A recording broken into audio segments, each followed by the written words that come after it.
Hey, welcome back, Rob. Thanks, Doug. It's good to be here again.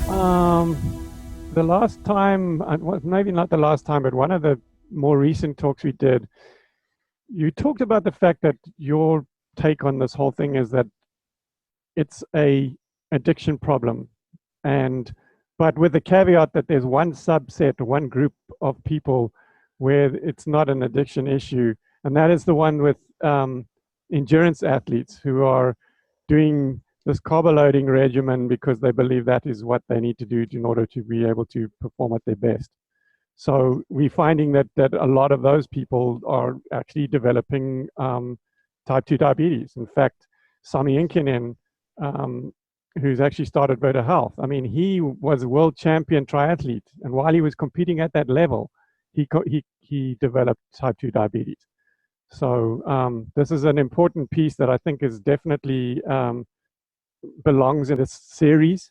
And so why don't you give your take on it?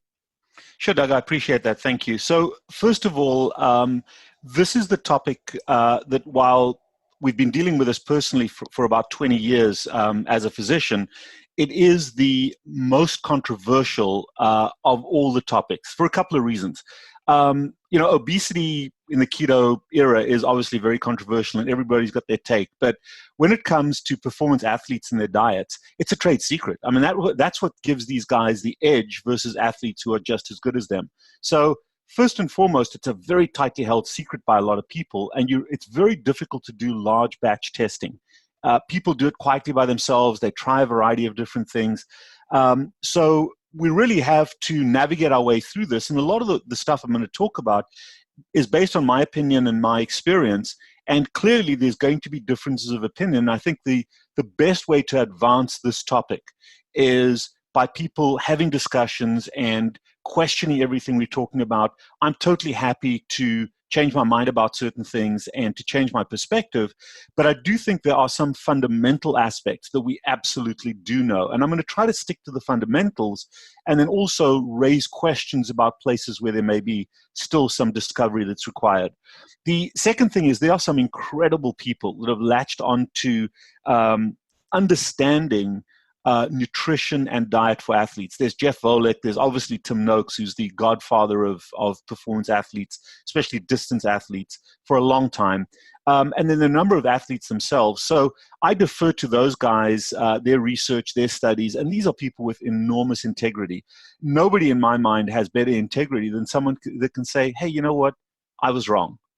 And I figured out that I was wrong, and I've changed my opinion on stuff, and here's where a better truth lies. And that's Tim Noakes. And as maligned as he's been, I think it is critically important for us to be able to change our minds when the facts direct us to change our minds.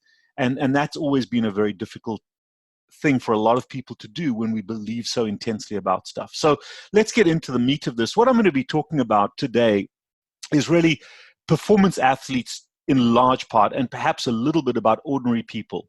The other perspective that I want to change today is that so far the driving force behind all of our thoughts on a ketogenic diet has come from the position of disease, primarily diabetes and obesity. So you know from my previous talks that those folks already by definition have a substance abuse and addiction problem. They've lost control of their relationship with a drug called carbohydrates.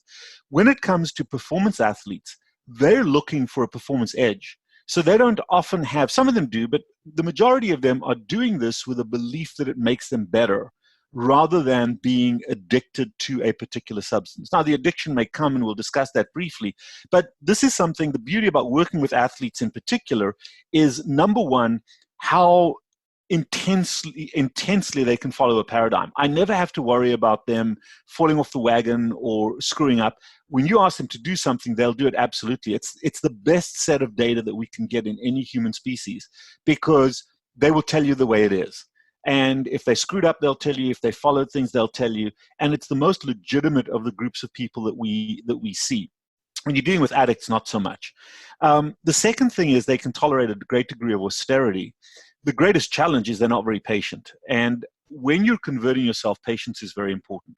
So we're going to talk about performance athletes today. And really what I want to go through is training, performance, endurance versus burst activity, and recovery. So that's kind of the exercise side of things. Then we're going to talk about diseases that some of these athletes may be prone to because of their diet. I'm not talking about injuries and that kind of thing. We're specifically going to talk about metabolic and dietary diseases. And then we're going to talk about quality of life as well, because these folks don't have an addiction. And I'm going to break it up into those three categories. The other conceptual categories that I want to talk about is, we've talked a lot when we're dealing with addiction, and we're dealing with endorphin alternative systems, alternative emotion management systems. We've talked a lot about physical activity. Physical activity being movement and physically active routines that we do as part of our day, primarily for the endorphin value.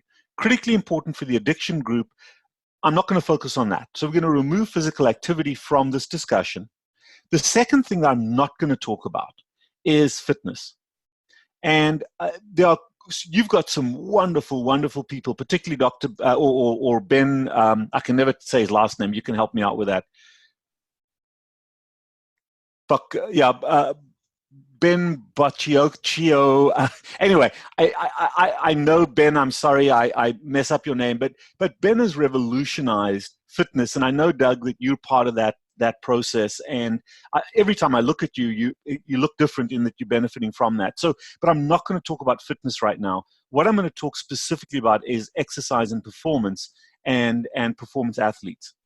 So, as we dig into this, let's talk a little bit about physiology and how the body works. And I'm not going to give you a science lesson. Jeff and Tim and those guys can give you a much better science lesson than I can.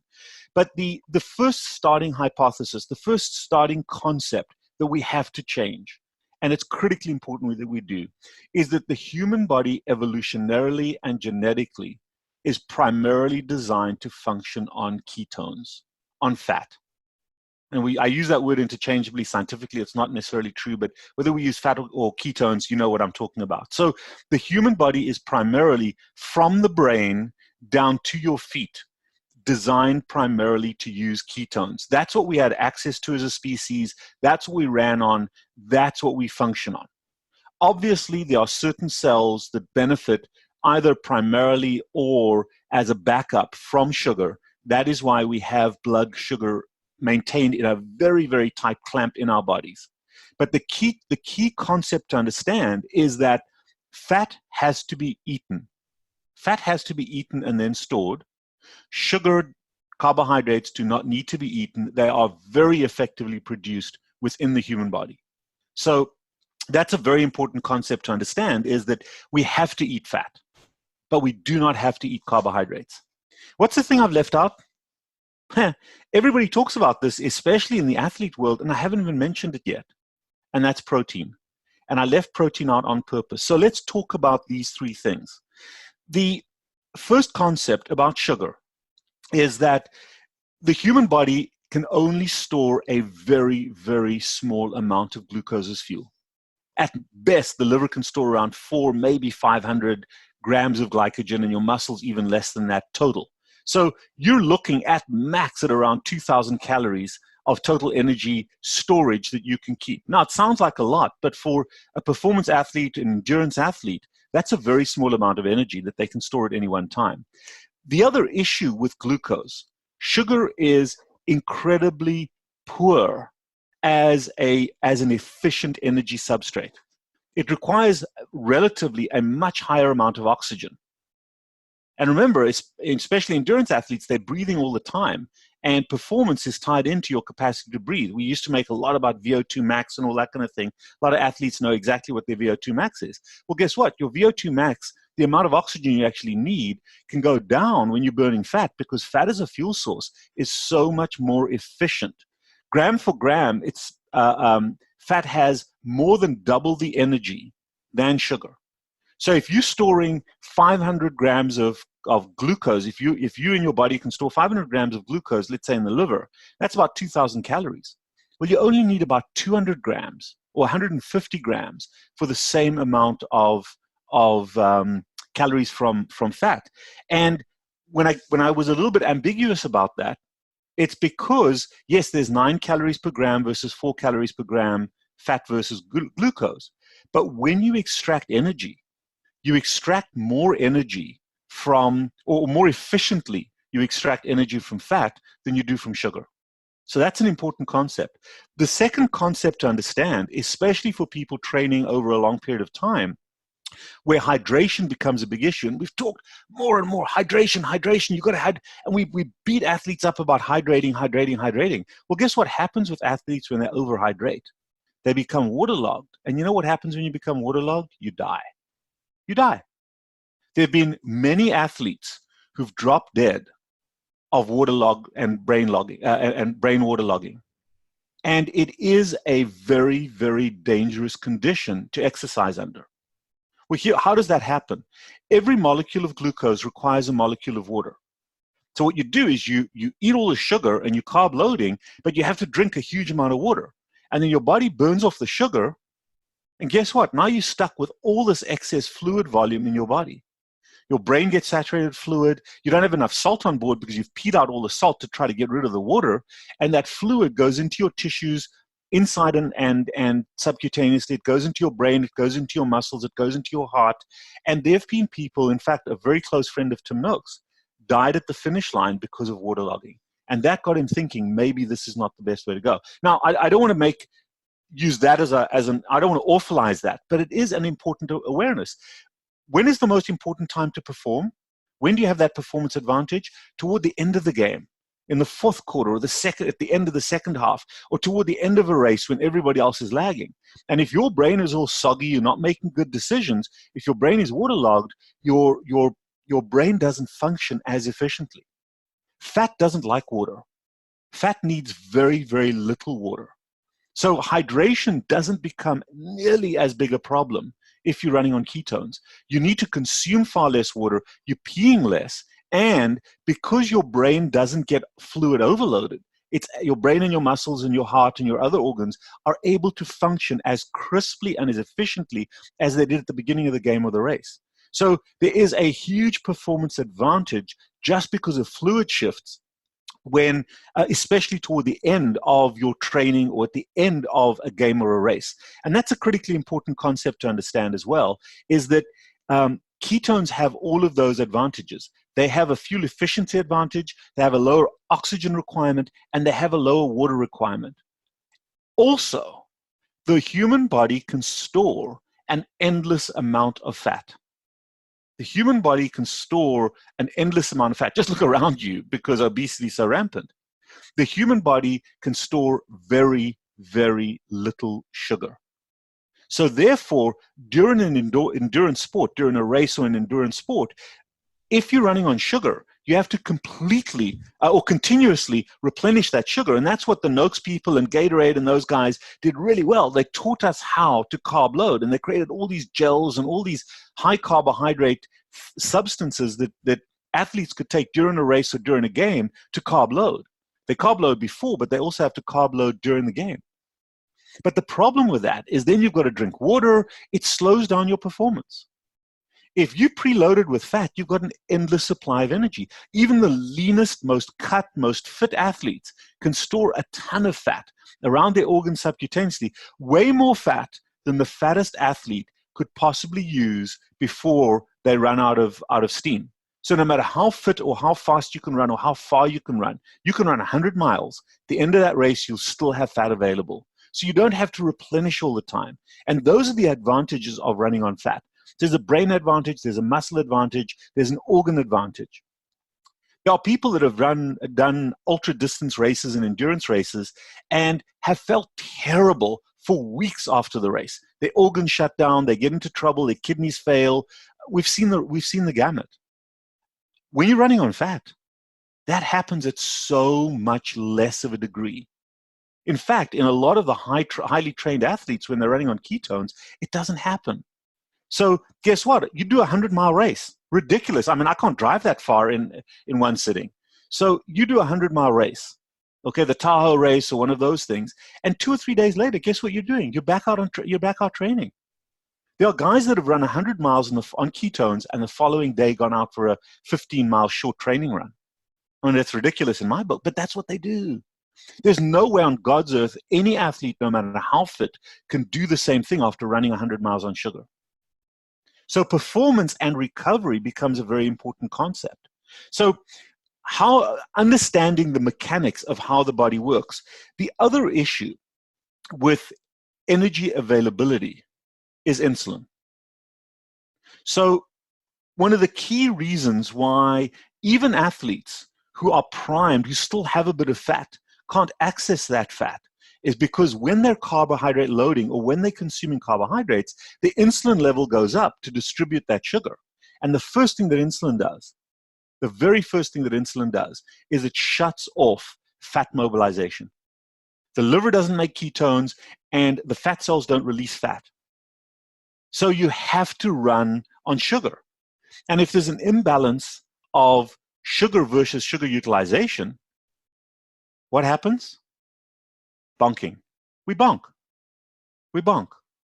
I'm not a prime athlete, but when I was running, I knew when I was running on sugar, I knew exactly to within the 100 yards, 100 meters, when I would bonk, when I would hit that wall.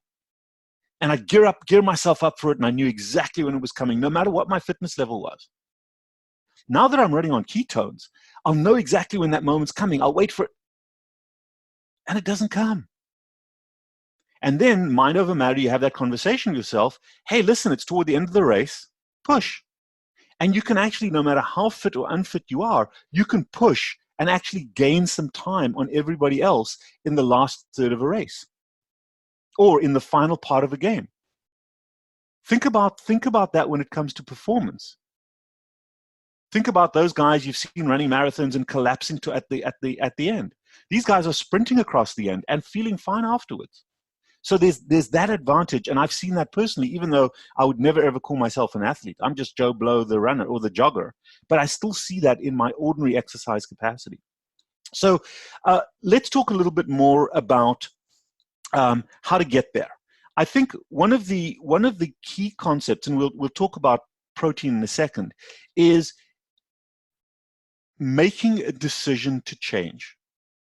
Part of the problem with a lot of coaches and players and athletes who are vested in a carbohydrate loading style of performance is that, I can tell you this, and it's very important to understand this, I will guarantee you that if you change from burning carbohydrates to burning fat, you are going to suck for 3 months. Take 3 months out of your life in terms of personal best, personal records, any personal times, even training, everything else, you are going to feel awful. Why? Because your body doesn't switch over like this. You have to fat adapt. You have to keto adapt. It takes time. And if you look at a lot of the studies that have blown off keto advantages and all of that thing, all the comparisons between sugar-based or carb loading-based athletes and fat or keto-based athletes, the biggest challenge for those studies is they're all done in that 3-month window. The results, the conclusions are drawn within 3 months. And the human body doesn't adapt that quickly. You only begin to get better at about 2 to 3 months. And then at 3 months, you start to see an improvement over where you used to be. So if you're going to invest in this change, the best time to do it is at the beginning of the off season. When the season ends, during the off season, almost treat it like an injury, like a rehab period. Don't take time off your athletics, but take time off races, take time off matches and games if you can. Take a few months off, or understand that your performance is going to suffer. It's going to be a step backwards so that you can take a leap forwards. But be prepared for that, because too many athletes give up too soon because they want instant results. But I can assure you, once you're running on ketones, every single aspect of your performance, your training, your endurance, your bursts, and your recovery is going to improve, because that's what the human body desires and wants. So let's talk about one other concept. And I think part of the darn problem that we're having with our society, I love the fact that the word keto is everywhere. Everybody's talking about keto. But here's the problem, Doug. Nobody knows what the hell keto actually means. Nobody understands it. Everybody's got an idea. Everybody's got a thought. Everybody's an evangelist. But we don't know what keto means. Number one, keto does not mean high protein. Keto means high fat, and it means no carbohydrates. It doesn't mean giving yourself an allowance, because the issue there is what happens to insulin. And when insulin knocks you out of that ketosis, when insulin starts blocking fat mobilization, particularly for performance athletes, there's a gap between using sugar and using fat that athletes fall into. And that gap affects performance, and they abandon the ketogenic diet. So please make sure that if you do this, and this is where we're going to leverage the austerity of athletes, is make an absolute change. You are going to feel, I'm going to use a medical word here, you're going to feel like shit. You're going to feel terrible. You're going to feel awful. I promise you that, for a little while. For a little while. It's a rite of passage. It's like anybody giving up an addiction, whether you give up your alcohol, whether you quit smoking, whether you give up your crack, your crystal meth, your heroin. There's a miserable physiologic withdrawal that you go through. And then your cells have to keto adapt. Even though biologically and genetically, our cells are primed to use fat. If they're not seeing a lot of ketones, those systems, those keto burning systems, are not ramped up. You have to biologically allow them to be ramped up by exposing them to ketones. So, and also you want to adapt your diet to make sure that it fits what you're doing. And there are a couple of things that you can test in your diet that we're going to go through. But remember, please, please, please understand, this is a 3-month rehab. Think of it as rehab. Think of it as breaking your leg, breaking your arm, and getting through recovery. Because that is what's going to happen. Just like with any injury, your muscles have to recover. Well, when you switch to keto, your whole body has to recover from the ravages of sugar. Think about that. Sugar, running on carbohydrates, is a PRD. We're all worried about PEDs. Everybody knows what a PED is, a performance-enhancing drug. But sugars, carbohydrates, are PRDs. They're performance-reducing drugs. They're performance-reducing drugs. They're not food. So when we do adapt, you've got to recover from that drug addiction, and your body has to recover. Okay, I think that horse is dead right now. I won't go down that road. So remember, keto adapting has to happen. So how do we go about fat adapting? Well, there are 2 critically important things that you want to change. The first thing is figure out where the carbohydrates are in your diet and get rid of them. And if you can, set up a quit day. I know that's a very, very different management philosophy from me to the way I manage my obese or my diabetic patients. But set a quit day. If you can transition through this as quickly as you possibly can, it minimizes the downtime. Find a way to radically increase your fat consumption, and salt everything you eat. Salt everything you eat. Athletes are obsessed about electrolytes. The eye of the needle when it comes to electrolytes is salt. Salt is what manages our fluid volume. Salt is what spares magnesium, calcium, potassium, all the other electrolytes that athletes obsess about. If your salt levels are adequate, you will be just fine. You can sweat, you can pee, you can retain water, you won't become edematous, you won't become fluid overloaded, and you will retain all those other electrolytes. So please learn to add salt to all your food, just regular sodium chloride. I use the pink Himalayan salt. You know why I use the pink Himalayan salt? Because it's sexy, for no other reason. Any salt is fine. Perhaps some potassium iodide or some sodium iodide salt is a reasonable thing to do, iodized salt. But other than that, add salt to your food. So what about protein? What about protein? And I think this is a huge conceptual shift. Obviously for an athlete, particularly for a bulk athlete, we've got lean athletes and we've got bulk athletes. So your football players, your hockey players, guys who like size, who need muscular size and weight. Bulking up is important. And there was a concept that always said, well, whenever I start a ketogenic diet, I drop weight very, very quickly. That is not necessarily true. It depends on how you defend your protein. Because protein is a beautiful molecule. It can be turned into anything. Protein can become sugar very readily by the liver. Protein can become fat. And protein is also a primary nutrient that is used for tissue building, tissue repair, as a hormone, as an enzyme. And the goal for athletes is to allow protein primarily to be used as a nutrient and a little bit to make some sugar to maintain your blood sugar. But the majority of the protein we eat should go down the nutrition pathway, not the energy pathway. That's very important. So how do you protect protein? Number one, you got to eat the right protein. And number two is anytime you eat protein, you have to protect it with fat. When your body consumes adequate amounts of fat with your protein, the protein goes down the nutrition pathway because it very readily uses the fat as an energy source. That's what it's primed to do. So always try to protect your protein with fat.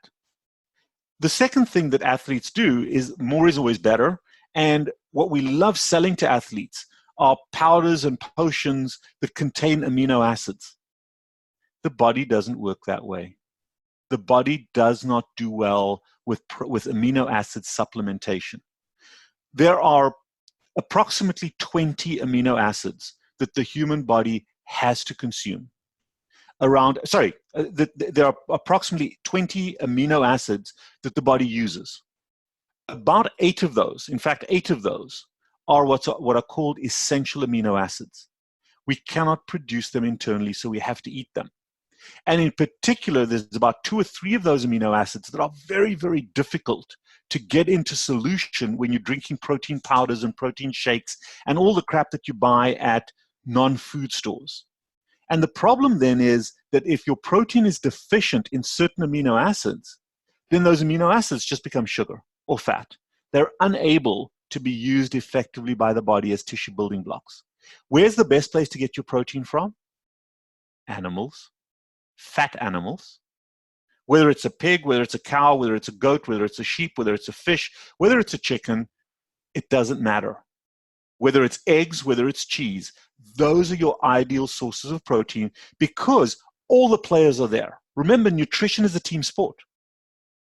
Nutrition is a team sport. No matter how much of an individual you put out there, the individual nutrients are not used effectively or as efficiently, no matter how good they might be as individuals.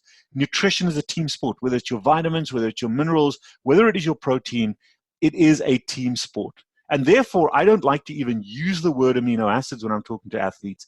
I use the word protein because I want them to think about animal protein. Could you get it from vegetables and non-animal sources? Yes.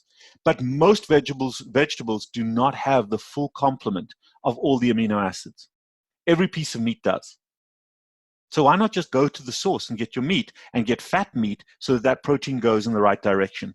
And it is so important that we consume protein as a source of muscle building and tissue repair.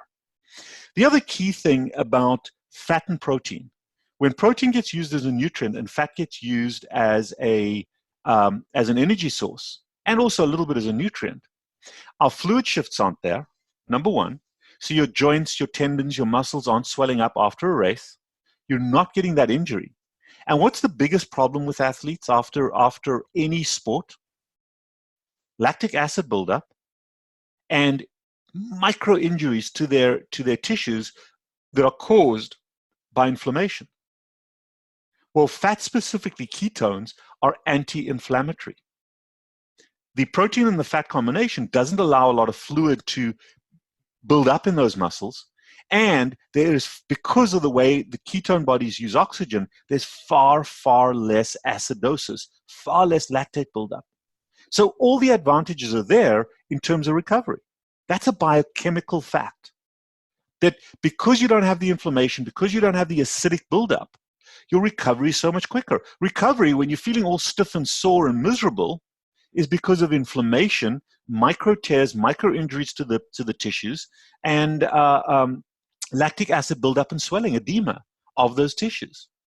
Well, guess what? If that doesn't happen, recovery is just a question of how quickly you can eat and get on the road again. So recovery time is shortened and damage is lessened when you don't have the pro-inflammatory conditions that are caused by fluid and sugar. So again, another huge advantage, not just in performance, but in recovery. The next concept is this. When it comes to sugar, the human body has no control over your consumption of sugar because it's not biologically necessary for the body. So athletes have to decide how much they're going to eat. They have to do some sort of a calculation of how many calories they need, and they overstuff them with sugar calories. Or if they undercalculate, they're not getting enough. But it's a very, very nuanced art about exactly how many sugar calories do I need, because the body has no part in the decision. It's done on a mathematical formula, and the human body doesn't work that way. The human body is very adept at using fat. Now, one of the things, and I love Gary Noakes when he says, Gary Taubes when he says this, is by definition, calorie-reduced diets and exercise are complete opposites. Because when you exercise, you use up energy, and how do we replenish that energy? We have to eat. So by definition, the regular diets that we use for fat people, which are calorie-reduced exercise diets, by definition induce a state where the body wants to eat. So what's the result? Starvation. Well, of course, anybody doing any performance athlete is going to use up a massive amount of calories. So they're going to be hungry.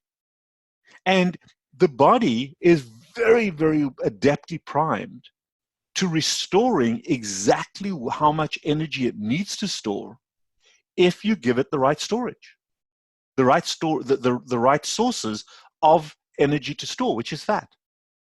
So portion sizes, portion control, caloric control is completely unnecessary for performance athletes in a ketogenic diet. As long as you're eating a decent amount of protein, of fat with your protein, forget about portions.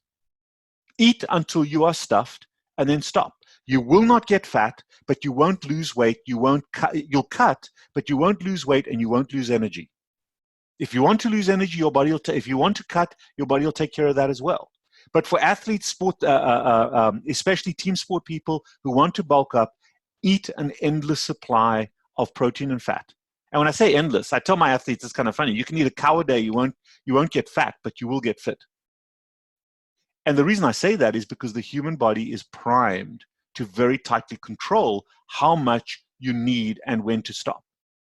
Same thing when you're thirsty. When you're thirsty and you start drinking, your body will, at a certain time, feel that your thirst is quenched if you're drinking water, and it'll stop you from drinking.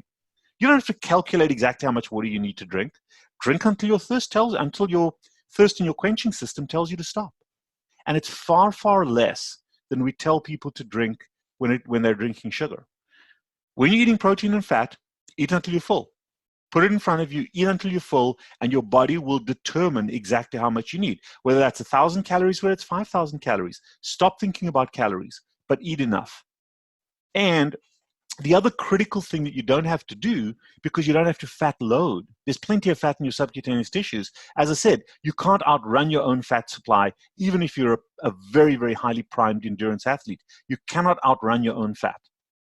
So, therefore, you don't have to fat load before a race. We're going to talk about exactly what the best diets are just before a race. But all these athletes that are stuffing their faces with carbohydrates and pastas and all that, trying to maximize their energy level, their energy stores. You don't have to do that when you're eating fat. So there's no incentive. Number one, you don't have to fat load. It just is part of your regular diet. Number two is you don't have to eat calories during the sport, during the race. You don't have to do that.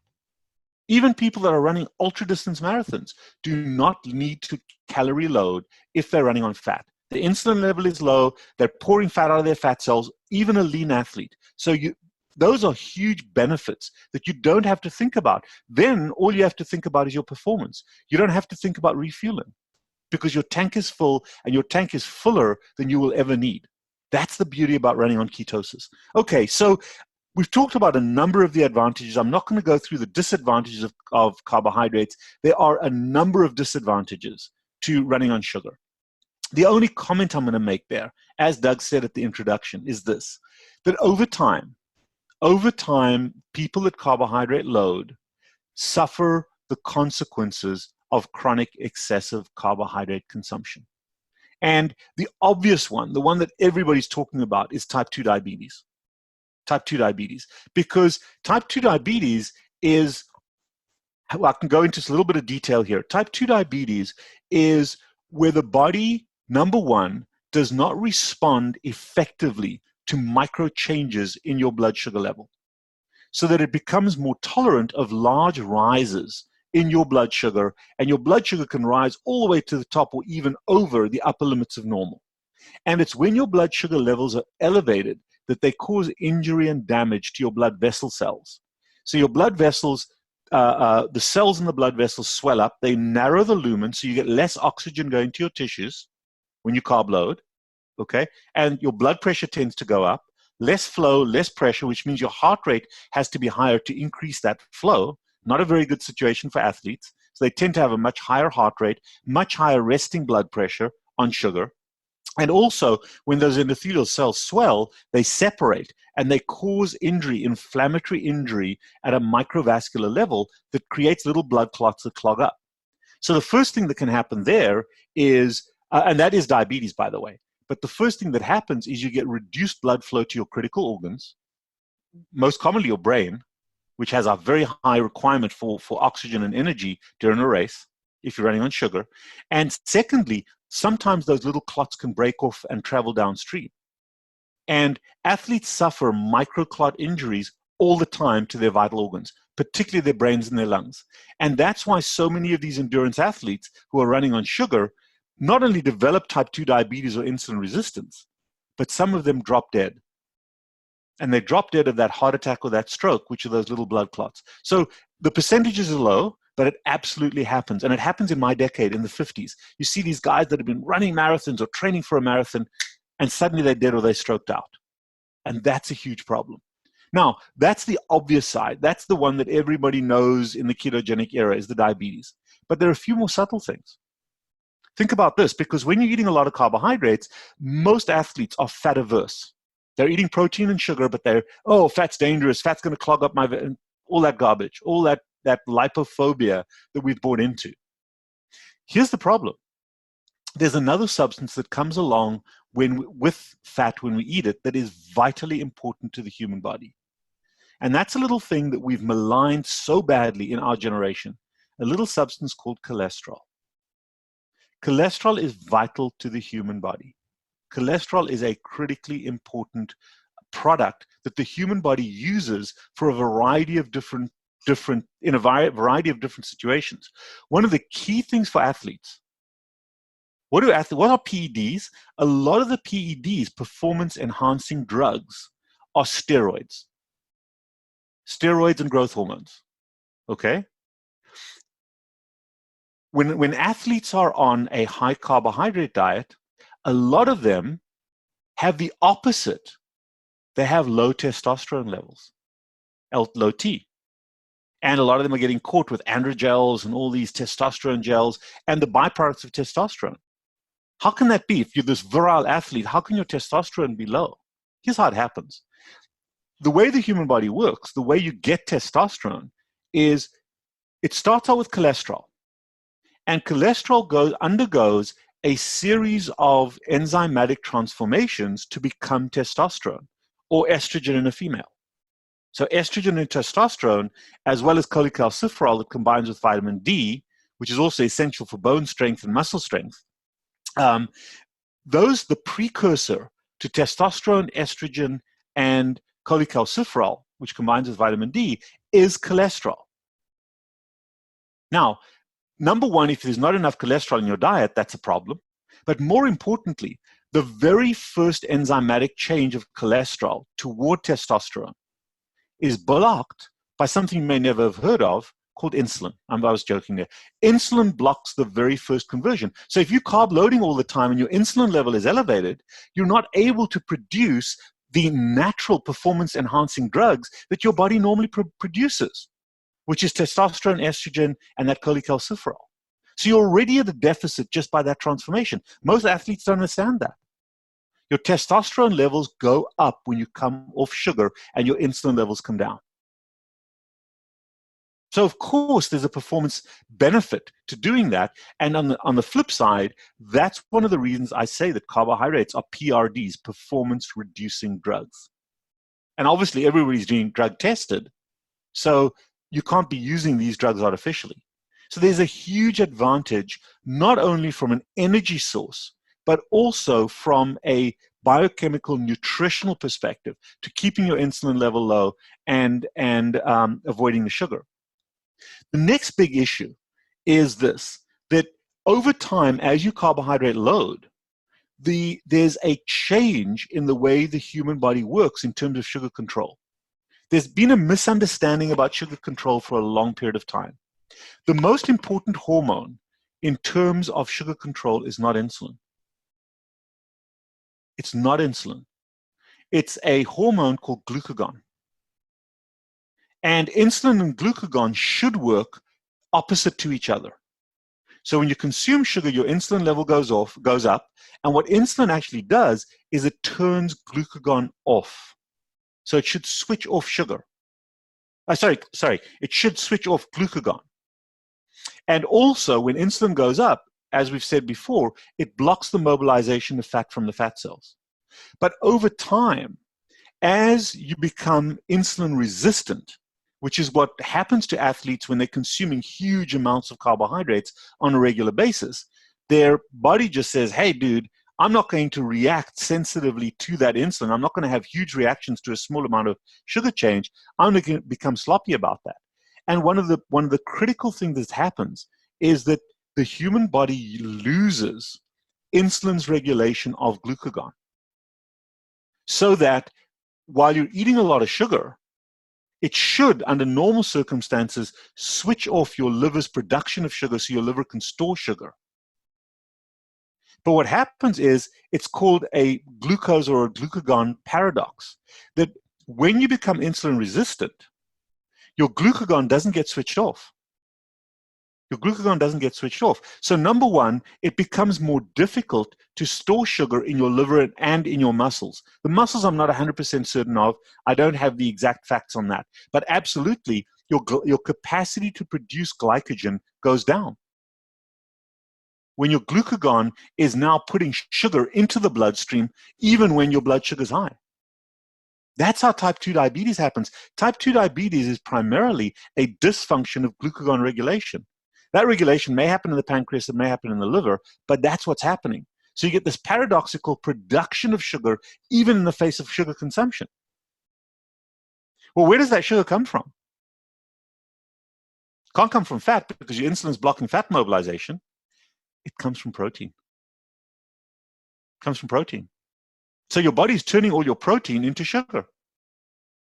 How the hell can you improve and repair your muscles if all that amino acids that you're eating is just being turned into sugar? You see how the systems are all affected by one thing that the body is not designed to do, which is the consumption of sugar. So it's not just about performance. It's not just about diabetes. It's about all these micro issues happening in the body over time. Okay, so we've talked a lot about the value of running on fat and the lack of value of running on sugar. And it's much, much bigger than just athletic performance. But let's go through how to get there. So let's say you're a carb-loading athlete who really doesn't eat much fat. We've mentioned that if you can tolerate a degree of austerity, you want a quit day. You want a day where you say, listen, today's going to be the worst day of my life. I'm going to quit eating sugar, but I'm going to eat fat. And you'll become a little hypoglycemic on that day. I would not suggest you go out and train. Take that as an off day, but start priming yourself with primarily eating animal protein if you're comfortable. Animal protein and animal fat if you can do that. Have a big ribeye steak. Make yourself a big cheese omelet. Get into fat and protein very, very quickly. Your tissues will not like you for that. Your tissues will not like you. So on that day, maybe a couple of days, try to minimize your amount of physical output. That's why the best time to do it is toward the end of a season, if you have an injury, during your downtime. And if you can begin to become a little bit more carnivorous, you can make that switch very, very quickly. Because remember, most animal products are a combination of fat and protein. Vegetables have very little fat in them. They are primarily protein and a little bit of sugar. Now, that sugar is not necessarily bioavailable, but you don't want that protein to be used for gluconeogenesis. So you want to be on a fat-protecting protein diet as you convert, and you want to add salt to that diet. Drink when you're thirsty. So that is the most efficient way that you can keto convert as an athlete, if you're comfortable with eating that meat, primarily with a high fat content. The fat adaptation happens slowly. So I would suggest doing very, very low level aerobic type activity. I'm using the word activity, not exercise, during that time. If you're an athlete that normally runs 100 miles a week, which is some of these endurance athletes, maybe scale down to 10 or 15, maybe 20 miles in that week. You really want to protect your system so that it doesn't get overwhelmed and break down, and you don't go hypoglycemic. That's one of the key conversions, but it'll take about a week to get through that keto flu, through the misery of that early ketone conversion. Don't be taking external ketones. A lot of these athletes will take ketones because they're so used to supplementing. They take all these supplements. Don't be doing that. You want your body primarily to learn to store fat. And if you're taking ketones, that's already the breakdown product. So don't keto adapt at this stage. We'll talk about ketone adaptation or taking ketone supplements in a second. But primarily what I'm looking for you to do is to eat fat to prime your intestine, prime your liver, prime your muscles, prime your fat cells to be on the absorption side of fat. Portion control, irrelevant. Portion control is irrelevant. However, what I would like you to do, if you can, eat no more than 3 times a day. Eat no more than 3 times a day, and preferably not in the first 2 hours of waking up. Maybe plan on eating something. You're going to wake up at 7 o'clock in the morning. Plan to have a brunch at about 10 or 11 o'clock, or you can potentially combine it with lunch, so you're eating twice. So you're eating that one bigger meal, and then eat later at night. And it's absolutely fine to eat late at night. In fact, it's a good idea to eat later in the day. And what I'm looking for you to do is to regulate the times at which you eat 2 or 3 times a day and try to make them like clockwork. We'll talk about arranging your training around that time. So if you're maybe a team sport player who plays at night, you want to eat before you go to bed after that and maybe eat much earlier in the day. If you're someone who's a runner who does their races and their training early morning, wait until after you've raced, maybe 2 or 3 hours after you've trained or run, have your meal then, and then again eat at night. Do not connect your performance to your meals, your exercise to your meals. Disconnect them. Carbohydrate loading people are always trying to eat around and priming themselves around their exercise. Remember, once you're in ketosis, you've got a limitless supply of fat that's always available. You don't have to keep loading up. But your body can regulate itself if you plan 2, maybe 3 meal times per day, and you stick to that almost religiously. So that you're not eating throughout the day, and you're giving your body the ability to store, to build, repair, and then to use. This whole concept of snacking continuously or stuffing your face continuously, the body doesn't work that way. It's a tidal flow. It likes to add and remove. And particularly during the race or during your exercise period, during your training, you want that fat coming out of the fat cells. You don't want to be in fat storage mode. So try not to eat for an hour or 2 before you do train or race. You can drink fluids if you want to. You can drink water or whatever electrolyte fluids you want to drink. Try not to consume any calories for at least 2 hours before you do your training. So, or your race, because you want that fat supply to be coming out of your cells. You don't want the fat to be, you don't want your liver and your fat cells to be in storage mode. And that's an important concept, which is very, very different than the ketogenic side of things. So if you're doing that, and if you are trying to bulk up, increase your total quantity that you're eating. Keep the ratio of fat and protein about the same, but increase. And they should be about the ratios. You want about 50 to 70%, closer to 70% of your calories to be fat, and about anywhere from 30 to 50% to be protein. I use percentages, not absolute grams, because you're going to eat till you're full. But if you're trying to bulk up, if you're trying to get bigger, do a 50-50 in terms of grams of protein and grams of fat. Now remember, fat has a lot more calories than protein, but if you work with grams, we go 50-50. If you are wanting to stay slim, for example, if you're a distance runner and you don't want that bulk, then increase your fat consumption to about 70+% of your total calories. And the protein will be used for tissue repair, but not so much for bulking up and tissue building. Hopefully that makes sense to you. So depending on what you're trying to do, increase your protein consumption, but never more than 50% of your total calories. And certainly don't drink your protein in shakes and things like that. Eat real food, eat real protein, because the shakes are just going to become sugar and it's going to knock you out of ketosis. You don't want your liver producing sugar from protein. Over time, as you become keto adapted, you can then begin to add vegetables and salads to your diet, but I try to get you to do just the protein and fat, just the animal products, including cheese and eggs, for about a week to 10 days in that early conversion phase. Then you can slowly introduce some of the leafy green vegetables as your primary source of minerals and vitamins. Remember, the sugar in vegetable material, the human body cannot extract. We don't have the bacteria to extract that sugar. So don't worry about the sugar in the vegetables. Vegetables are free. You can eat as much of them as you want to. However, because vegetables do not contain fat, they contain very small amounts of fat relative to animals, always fat fortify. And you can do this with your meat as well. What do I mean by fat fortify? Add butter, add mayo, add the high-fat mayos, add olive oil or coconut oil or avocado oil. Add the oils to your food.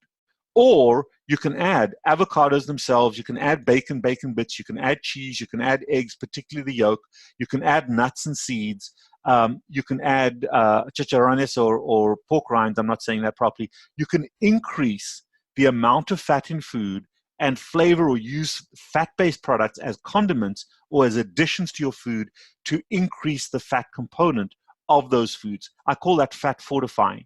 And if you get used to adding fat to everything you're eating, you're going to be in great shape. You're never going to have a deficiency of fat.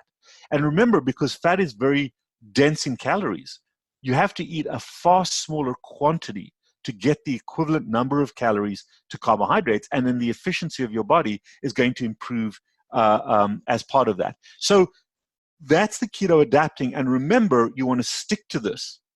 You want to stick to this plan for around 3 months without wavering off it.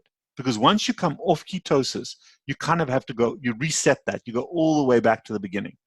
The 3 things that will happen for the first 90 days is, number 1, your cells themselves fat adapt. So they become more efficient at using ketones, and you're not spilling them in your urine as much. Your brain isn't that fogginess. You get rid of the excess fluid. You'll probably drop a degree of weight during this time as well. Don't worry about that weight. You can get it back very quickly, but you will drop water weight. Plus, paradoxically, you'll actually drop some fat weight if you're not carb loading. Because by definition, people in insulin resistance are going to gain a huge amount of weight. They're going to gain fat weight from that sugar being converted to fat. And because insulin blocks the fat utilization, they can't use the fat that they have. So you'll actually cut. The benefit of a ketogenic diet is you'll actually cut fat. I know it sounds paradoxical, but you'll be using the fat that you're eating. That's why we stick to 2, maybe 3 meals a day. And in between, you're using that fat, so there's an ebb and flow. When you're eating sugar, the excess is always going to be stored as fat that you can't use. So I know those are paradoxes, but they biologically make a lot of sense. So number 1, expect to lose a degree of weight. You won't lose muscle weight. You won't lose muscle weight. You will lose fat weight. You'll rip, you'll cut, you'll lose fat weight. Particularly visceral fat weight is where you lose it. So expect to drop a little bit of weight. You can always bulk up by increasing your protein ratio, but always protect it with fat. But expect to lose some fat weight. Expect to lose some subcutaneous fat weight as well. So you cut, you become a little bit more ripped during that time, which has advantages for some of the bulk athletes that may have some disadvantages. Expect to see a drop-off in your performance because your utilization won't be as good. Once you stop spilling ketones in your urine, you know that your body's holding on to that fat and using your ketones efficiently. So some people never get to that point, but a lot of our keto-adapted patients, they test the urine, they can't believe that they're not peeing purple. Now, it's not that your pee color turns purple. You pee on this purple on the sticks and they turn purple. I had to clarify that. I had a patient telling me she's never peed purple. But the reason for that is because you don't want to spill your energy in your urine. You want to use it. So your body, you know that your body is becoming fat adapted and more efficient when you're not spilling ketones in your urine. You want your blood ketones to be less than 5. Somewhere in the 4 to 5 range is a great place to be, but anywhere from about 1 to 5 is fine. You don't want to go above 5, and you don't want to go below 0.5 if you're going to test your blood ketones. And it's the beta-hydroxybutyrate that you're looking for. There are 3 different ketones. It's the beta-hydroxybutyrate. I'm not a huge fan when it comes to athletes for acetone measurements for the breath or the urine, except the urine testing is useful just to say, okay, I'm keto adapted. I'm not spilling a lot of ketones in my urine, but I know that I'm not burning sugar. The other thing that you're going to find during this time is that your heart rate and your blood pressure is going to drop. And that's okay. In fact, that's a good thing because now you've got more to work with. My resting heart rate, and I'm not a fit person by any means, my resting heart rate is around 50 to 55. My resting blood pressure is about 110/60. So that is more on the normal side. 120/80 or higher, heart rates of 70 and 80, those are abnormal. Those are carbophilic numbers. They're not normal numbers. So expect your heart rate, expect your resting blood pressure to drop significantly, and that's a good thing. Don't be alarmed by that. Don't let anybody, oh, your blood pressure is too low. It's absolutely fine. See how you feel. Your blood sugar is also going to drop. There'll be times when your blood sugar is in the 60s. It's important to know that if you're an athlete, but ultimately what matters is how you feel, not what the numbers are. That's critically important. Because if you're burning fat, you don't need that massive amount of sugar. There'll always be enough sugar in your bloodstream. As long as you're not taking medications, you're not diabetic. So don't worry about the fact that, oh, you're hypoglycemic, you're going to feel terrible. No, you won't. You won't feel terrible because your brain is fat adapted. That's going to happen in those first 3 months. There will be times during those first 3 months where you will feel crappy because your brain's not completely fat adapted yet. But over time, over those first 3 months, all of those things are going to be improving. After about 2 weeks of keto adaptation, the first 2 weeks where you're doing very little physical activity, you can start ramping things up. And I would suggest for any athlete, a combination of endurance as well as strength. Now, I'm not going to talk to athletes about athletic endeavors, but I would do the muscle protection work, so the bulking up stuff, maybe some weights, maybe some high weight, slow low rep exercises, alternating with some of the sprints, some of the higher performance running, if you're going to do that, and also slower paced, longer runs. Your body wants to adapt to all of those different types of exercise as part of your training, because your muscles are going to undergo a whole evolution during this process. You want to preserve the red muscle function and the white muscle function. I know those are somewhat archaic terms, but you want to preserve both aerobic and anaerobic performance of your muscles and adapt them to using fat. Your anaerobic performance actually improves because you don't need a massive amount of oxygen to metabolize those ketones. However, you want to adapt your muscles both in terms of the heavy lifting, shorter reps, and the longer endurance side, irrespective of what type of athlete you are. So it's important to work with your trainer, work with your coach to design a regimen where you're doing a combination of the two.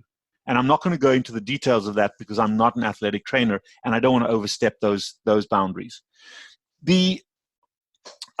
So I think once you can get through those first 3 months, then what I'm looking for you to do is to plan as part of your training, plan excess.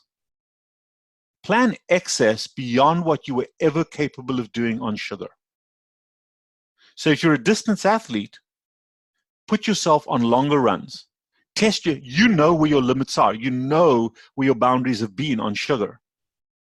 Go up to those boundaries on fat, but don't do it in the first 3 months. After 90 days, go up to those limits and exceed them. If you're a power lifter or a sprinter, do what you can to test that wall, to test that performance. Have help. Make sure you don't hurt yourself. So if you're a power lifter, if you're a gym guy, have somebody there to help you. But that's when you want to, without injury, start pushing those boundaries, because the psychology of keto adaptation is as important as the physiology. As a sugar-based athlete, you know exactly when you need to eat sugar. You know exactly when your performance is going to lag, when you're going to hit walls. And there's a completely different dynamic. So what you want is the confidence of being able to exceed those boundaries. And that's an important concept when it comes to sport, is the psychology of, hey, I'm not being inhibited by my body anymore. All I have to do is overcome this fear in my mind, this knowledge that my performance is going to go down. I need a break. So hockey players, for example, make your shifts a little bit longer. If you're a runner, run a little bit further or try to go through that bonking period. If you're a lifter, add a little bit more weight, but don't injure yourself. Those are ways you can test those limits and figure out what those new limits are.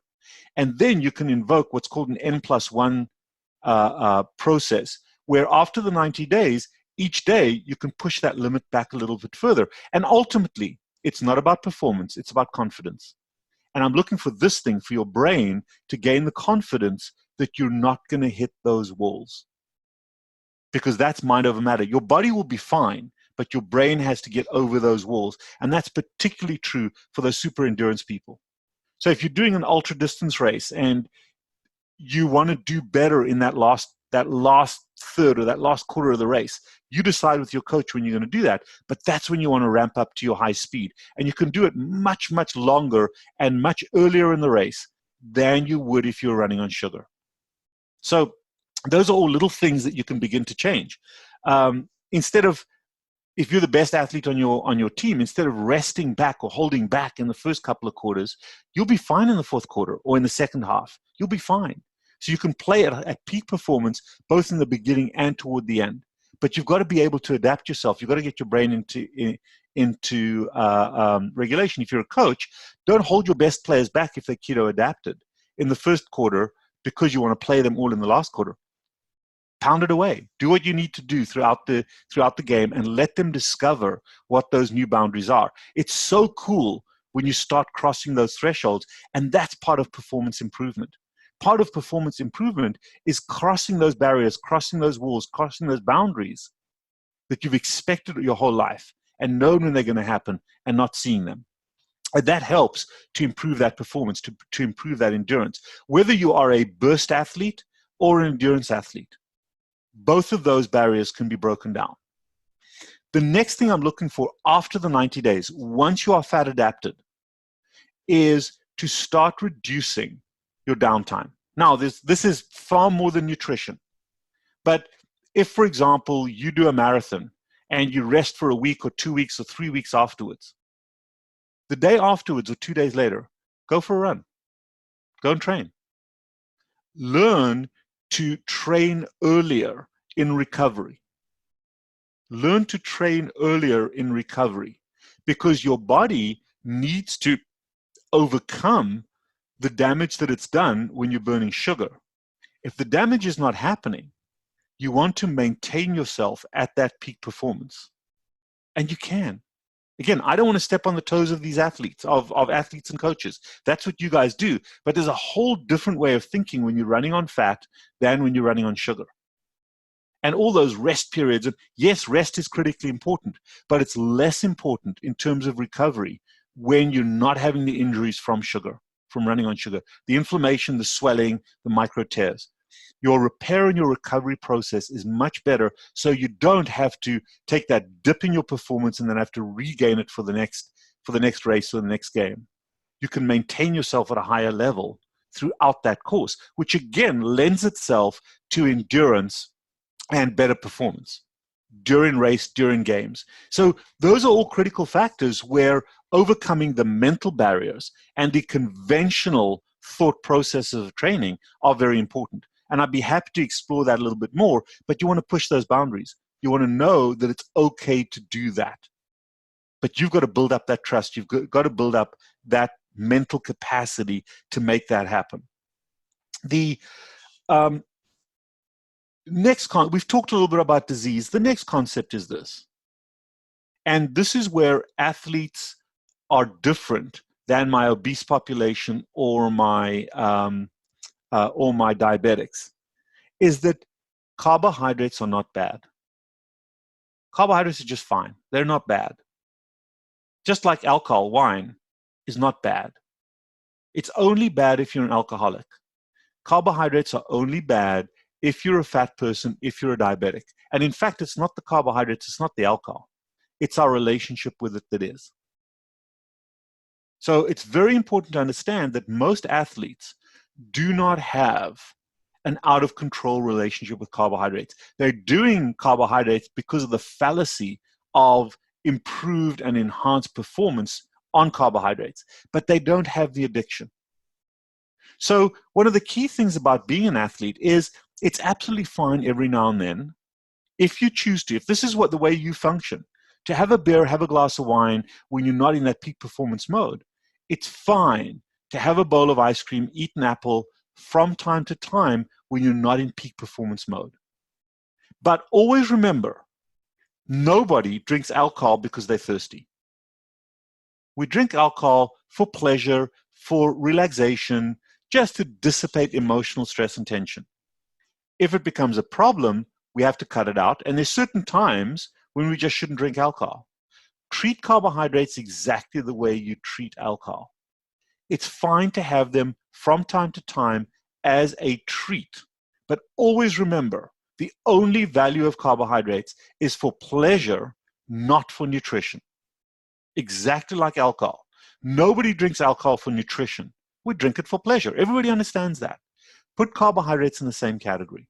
And then you can make a choice. There are a lot of athletes I know that just don't drink because it affects their performance. There are others that do. Treat carbohydrates the same way. But if you can't switch them off when you need to switch them off, stay the hell away from them. But you can have carbohydrates as a treat amongst a variety of other things that you do for pleasure and relaxation. Sport being one of the top ones. Now, let's go into one other critical aspect about athletes. Obviously, all of the top athletes, all performance athletes, are very gifted genetically by their ability to perform. I can tell you this, no matter how many steroids I ever take in my life, I'm never going to be able to hit a baseball like a major league player. They're already in the major leagues, not because of their drugs, but because of their talent. Some of us just don't have that talent. So I'm speaking to the people that have the talent, that have the ability. They came to play sport, to be professionals, to play and perform at that high level from two different categories. And it's important to be able to identify which of those two categories you come from.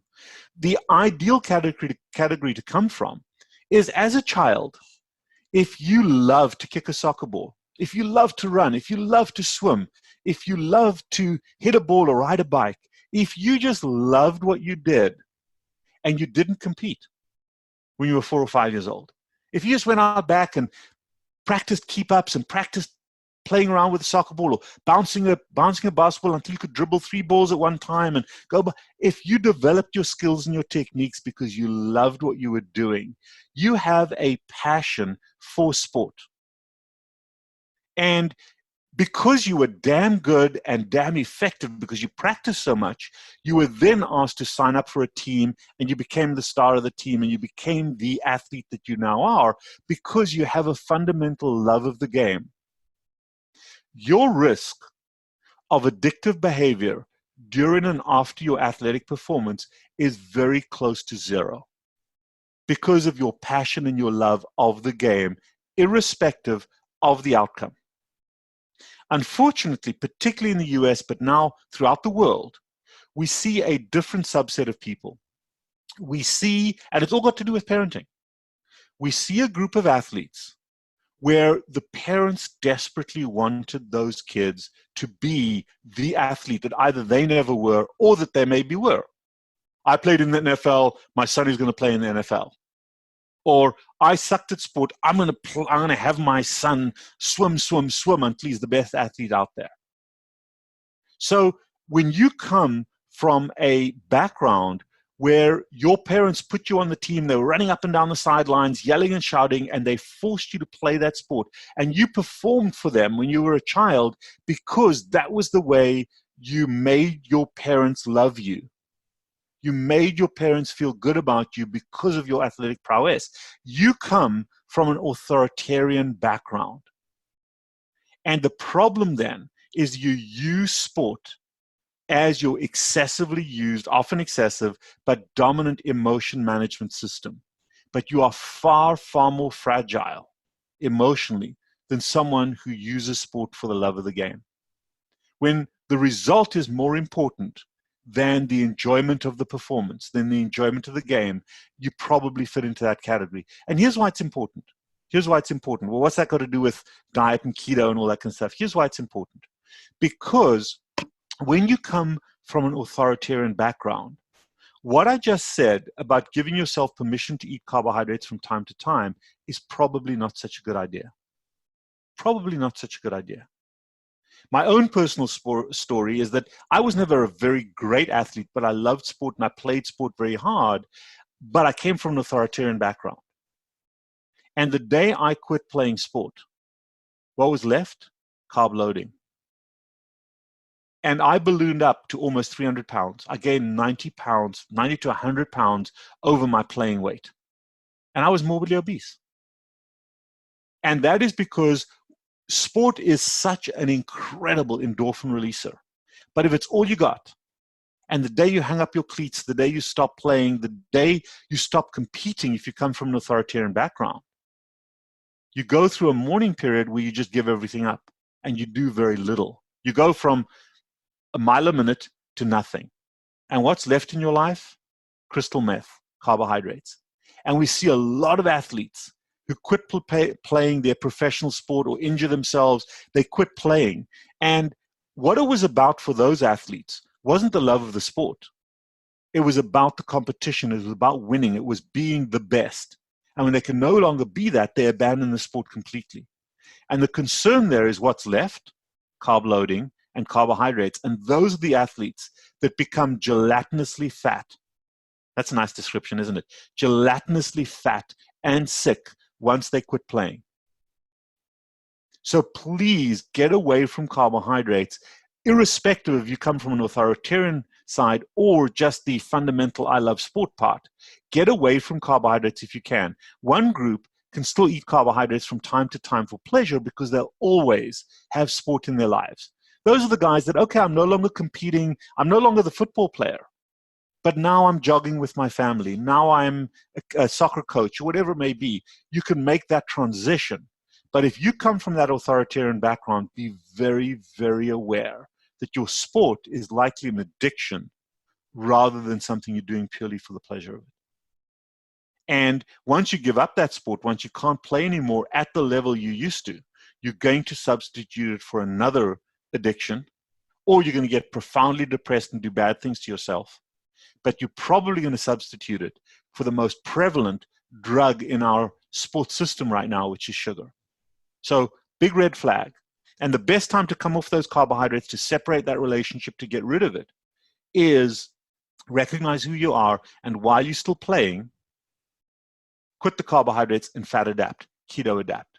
But also, the second part about that discussion is you can transition from being that performance athlete, that high-level performance athlete, to someone who plays for the love of the game, for the love of the sport, rather than for the result or for the payout. So just bear that in mind as you make that clear. And that comes from my addiction background. But I think it is very important for athletes to understand that, because so often I get the obese 50, 60-year-old that comes out with pictures or of trophies or the Wenwees. When I was at college, when I was younger, I used to be. Well, guess what? You're not anymore. Now you're just a drug addict. Prevent that, and the best way to prevent that is to not allow carbohydrates in there. I'll burn them off. No, you won't. Nobody smokes 3 cigarettes a day or 3 cigarettes and goes for a run to blow out the nicotine. The athlete won't burn off the damage that sugar does. So it's very, very important we understand that. And that's a bit of a sobering thought. But please, please, please understand that aspect, is that know who you are, know how you got in the game. And if you can stay in the game at whatever level, you're okay. But authoritarian people don't. They give up if they can't perform at a high level, because ultimately it was about the result, not about the pleasure. Okay, so we've covered training, we've covered performance, we've covered endurance and burst activity, we've covered recovery. When are carbohydrates okay? Not never, not never. there are a few times, and this is the gray zone for me. This is what we have to learn. And we can only learn this from very well fat-adapted ketogenic athletes. When someone is totally fat-adapted, let's take, for example, a 100-meter sprinter or a power lifter. I don't know whether there's value for that person carbing up right before a performance. I don't know, because during a 10-second 100-meter run or a power lift that takes a few seconds to lift that weight above your head, let's say it's a clean and jerk, that requires burst energy. And there may be a small advantage to having sugar available, especially if your body's not very used to it, just for that burst activity. But I'm cautioning, I don't know the answer to that. There's no question in my mind that you want to do that by being a fat-adapted ketogenic athlete first, because performance, recovery, injury, training, all of those things are far better on a ketogenic diet. But there may be a small advantage to a sugar load right before a burst performance. There's definitely absolutely no benefit before an endurance performance. If you're playing a team sport, if you're running distance races, no way, stay away from carbohydrates. But for those few athletes that are burst performance athletes, there may be some advantage. That is being tested right now. And I'll have the answers over time. But the guys, John O'Proudford, a few other folks that are involved in some of this work, Tim Noakes is doing some of this work, and I just don't have the answers, because we're only now getting to a point where we're perfecting keto adaptation. And that's the starting point. And then adding some sugar in may improve burst. So as you can see, there's a lot of nuances, a lot of things that's left to be worked out.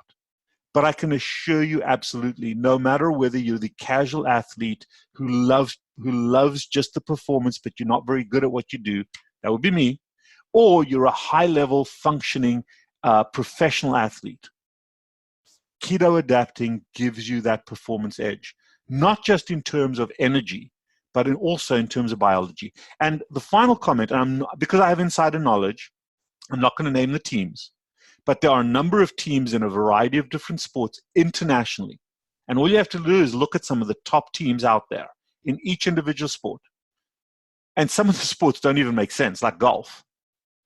But even in golf, where you have to think, and the most important holes to play are the back 9 or the last 4 or 5 holes, even those athletes, when they're keto adapted, their performance improves.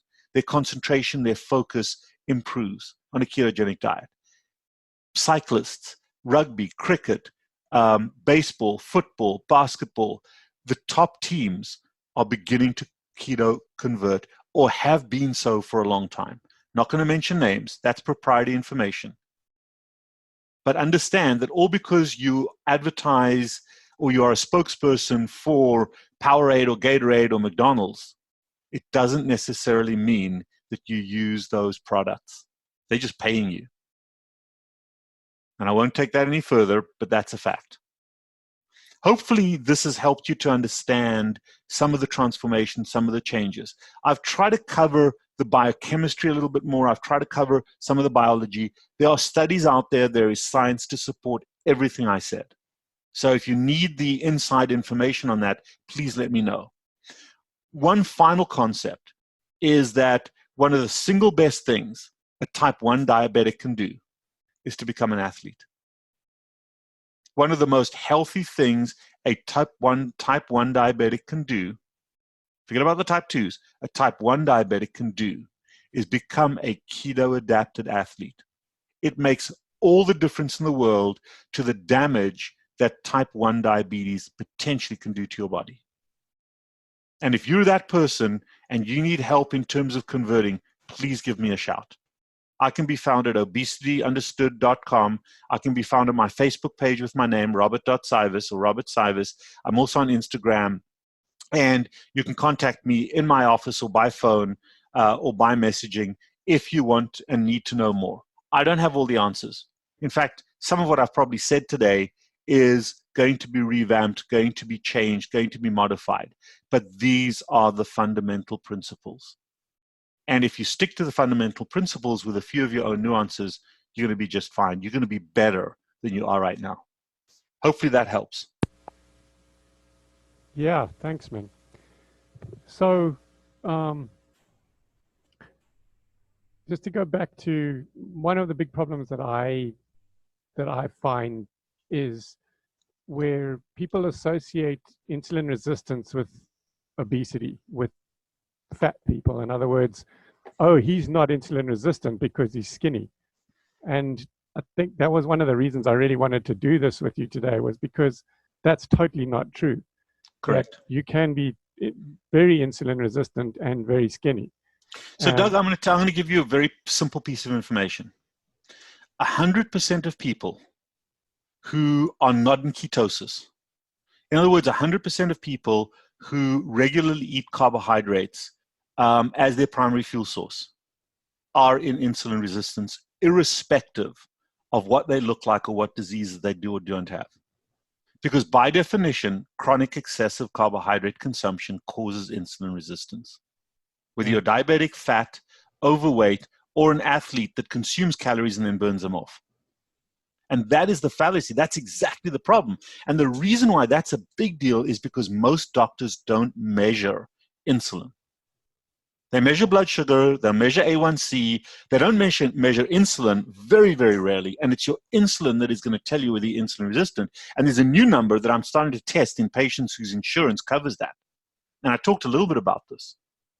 And that is glucagon. Glucagon is the holy grail, because it's glucagon dysfunction that results in insulin resistance. It isn't insulin. It isn't receptors.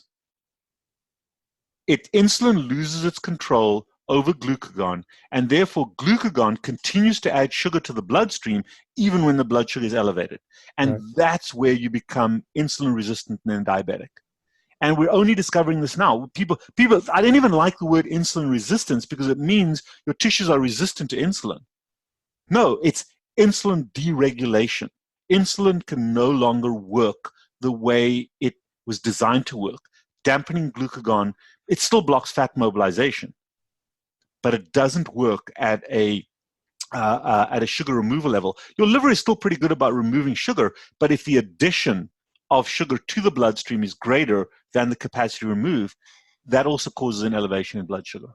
Does that make sense? Yeah, and the other problem with glucagon is that the reason why people get fatty liver, and fatty liver is such a damn easy thing to understand. There's no magic about it. You eat sugar, you get a fatty liver. Fatty liver comes from two things.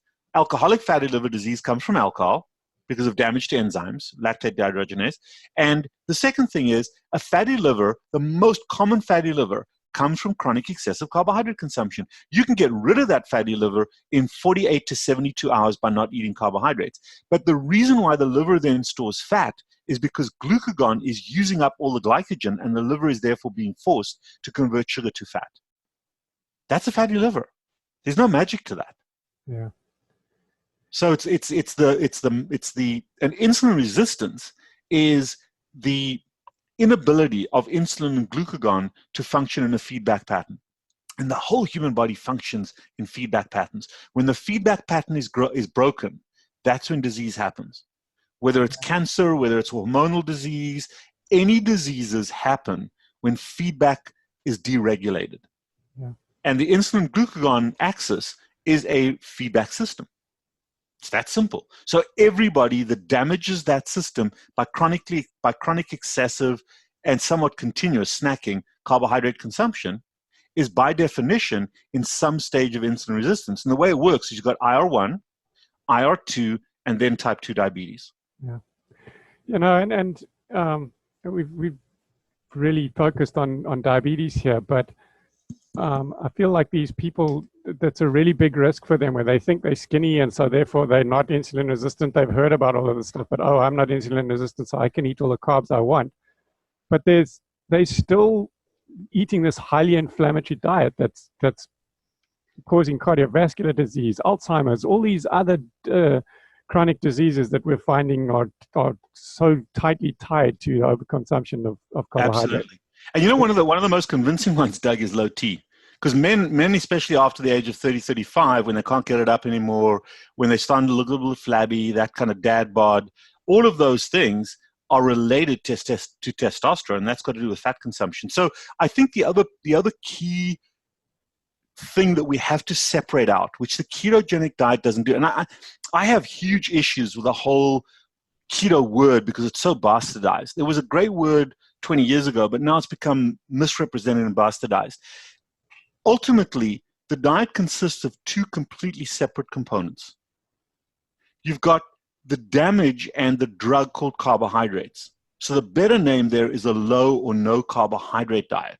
That's the first component. Mm-hmm. The second component is, okay, I'm not eating carbohydrates. What do I replace them with in my diet?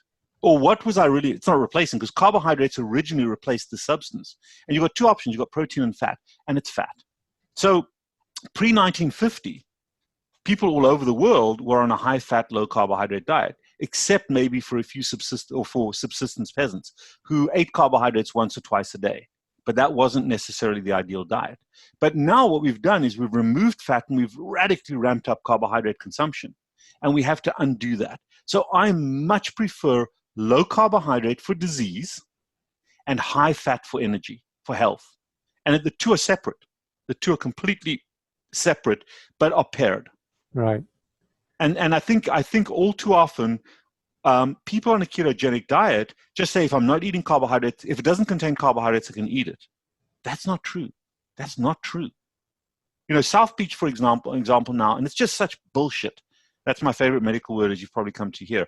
Mm. They're not advertising, because South Beach is lagging and they're trying to make money. Oh, we've got a keto option. They're advertising it down here in South Florida. Oh, we've got a keto option. We're low carb, high protein. Dudes, that's as dangerous as being high carbohydrate. That's not a good diet. But that's the bastardization. Yeah. The one thing I didn't mention in this talk, by the way, were the keto supplements. And keto supplements are somewhat okay for athletes to take. That's the other option. We talked about carbohydrate loading prior to a burst athletic race. Some people may find some benefit from consuming ketones. That's just being worked out. In the race. I would much prefer, if they're going to supplement with something, they'd rather do that than add carbs in. I wouldn't do it in the race, but I do it just before. I do it maybe half an hour to an hour before, is to carb load. Is to keto load. And you can use MCT oil. There's a variety of different things that you can use. Maybe just drinking a bullet coffee before. I don't use keto supplementation at all for my diabetics. I don't recommend it. In fact, I disrecommend it for my diabetics, my obese patients, because ultimately it's an external source of calories that you don't need. But for the athletes, it may also give them a slight performance advantage. Mm-hmm. So, because it's just, all you're doing is you're adding to the ketones in your body. Right. The other concept that I think I just want to put down now, if you're still kind of somewhat taping, is that we've fussed and worried about blood sugar for such long. We've got to load carbohydrates, but ultimately your blood sugar is very stable. The liver will supply enough sugar to your bloodstream, but the problem is the rate of conversion of other substances to sugar, and that's always been the issue. So if you don't need to supplement sugar to the muscles all the time because they're living off an abundant amount of fat, you don't need to do that carb loading, and still your blood sugar is going to be absolutely fine. Your blood sugar isn't going to drop down. A lot of athletes, oh, my blood sugar is going to drop down. No, it's not. No, it's not. Your blood sugar will remain exactly fine. It'll stay absolutely stable. In fact, there's more low blood sugar after you consume sugar, because it's called reactive hypoglycemia, than if you're not using sugar at all, which is another little paradox. So athletes who don't time it quite right, like, for example, LeBron James, he bonked in games, I think it was game 1 against San Antonio about 7 or 8 years ago in the San Antonio finals. It was really hot in the arena. The air conditioning was broken. He ran out of sugar and he bonked. And they had to carry him off the court. He completely just hit that wall and he couldn't move. And it was a massive reactive hypoglycemia. And he's since fixed that problem. I'm not going to talk more about that, but he's since fixed that problem. But that was a critical event for him. He got waterlogged and he bonked. Mm. And there've been athletes that have died, many athletes that have died or become severely ill or gone into renal failure because of waterlogging. Tim has lost a very close friend of his from waterlogging. Yeah, in fact, he wrote a book called Waterlogged, which is correct. Exactly right. That's why he did it, because of correct. Yeah. And he's much more of an expert on the subject than I am. I'm sure I've got some of those things a little bit incorrect, but I have a very serious concern about running out of sugar, but left with all that excess fluid that you've consumed. Mm-hmm. And that doesn't happen when you're fat adapted. So, there's so many advantages beyond just energy. Yeah. Just to go back to vegetables for a second. Mm-hmm. You talk about, and you've mentioned this in one of the previous talks as well, about vegetables being free. Yes. In terms of carbohydrates, but yes, I just feel like we need to clarify there that you're talking about leafy green vegetables, right? I am talking. Most right. people will call a potato a vegetable too. So correct. So the absolute no's for me. Yeah. Right. The absolute no's, the zeros, are rice and potatoes. So it's kind of, this is the one place where I use a little bit of dietary speak. It's kind of the green, amber, and red traffic light. Right. When it comes to vegetables, rice and potatoes always on the no list. Leafy green vegetables, knock yourself out with them. And it's not just green. You can eat different colored peppers. In other words, the non-starchy vegetables, right. knock yourself out with those. When it comes to the starchy vegetables, stay the hell away from them when you're keto adapting. But once you're there, from time to time, they do have significant nutritional value without the massive carbo load, but it's the one place I ask you for portion control. But at the same time, in the addiction model... This is what, the carrots and... So what are we talking about? We're talking about carrots, peas, beans, pumpkin, squash, okay, corn. Those are things where you want to restrict your quantity of those and the frequency with which you eat them. Yeah. So... Or you can just eat some organ meat, right? Right, but correct. But if you go, we're talking specifically about vegetables. So there are other options you can do. But if you're going to be that vegetable eater, and the value of those starchy vegetables is they do give you, for example, beans. The vegans are quite right. There are reasonable nutrients in beans, but they're not a panacea. They're not as good as organ products or as animals, as eggs and that kind of thing. But they do give an advantage to micronutrients, to some of the proteins, some of the nutrition, but they're not complete. So, and I've never met, the other piece of it is I've never met a fat person, a diabetic or an athlete who came home after a rough day and just pigged out on corn or just pigged out on beans. We don't do that. For some reason, and I'm not sure why, those intense, it might be a glycemic index thing, but we don't have the addictive eating capacity for those types of foods. Does that make sense? Yeah.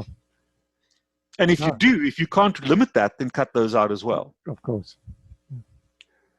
Okay, man, I think this is a fascinating talk. And it's a bit like me. I lament the fact that, I wish I could go back and have those late 20s and early 30s when I was running Comrades well. Right. When I was what I considered to be really, really strong and fit. To go back and do that again without carbs. All the problems that I had now, are totally explained by that excessive consumption of carbohydrates. Yeah. So hopefully that helps a little bit. It's going to be interesting to see kind of because this is a whole group of people. The response to it, and I don't mind people disagreeing as long as they're respectful about it. That's all. Correct. I have no problem being challenged on everything I've said. Let's have a discussion. We're totally open to that. Just don't bash us.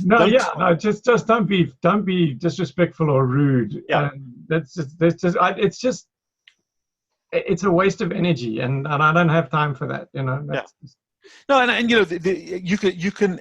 I don't mind somebody questioning what I'm doing. No. I don't mind people criticizing what I've been doing. But if you're going to criticize me, come up with your own variant. Right. Put your hypothesis on the table. Explain where it comes from, what you base that hypothesis on, and let's have a discussion about it. Yeah. Don't tell me I'm wrong. Tell me why I'm wrong. Right. If you can explain, and you know what? If I can learn, I'm totally happy changing my mind. Yeah. Totally happy changing my mind. But I need to know why I'm wrong. And I'm totally happy saying, yeah, you know what? That makes a lot of sense. Here's why. But don't just tell me I'm a fuckhead. And, I've been called that so often that I'm immune to it. But when I read it, I just thought, oh my God, this is just seriously. Oh, that comment that the guy, yeah, you know what? It's okay. I'll take that anytime. So I enjoy that. No, I loved that. I mean, I loved those kinds of comments because it's okay. Clearly, your mom didn't give you enough fat when you were a baby. No, seriously. That's my response. You know, unfortunately, you can't fix that right now.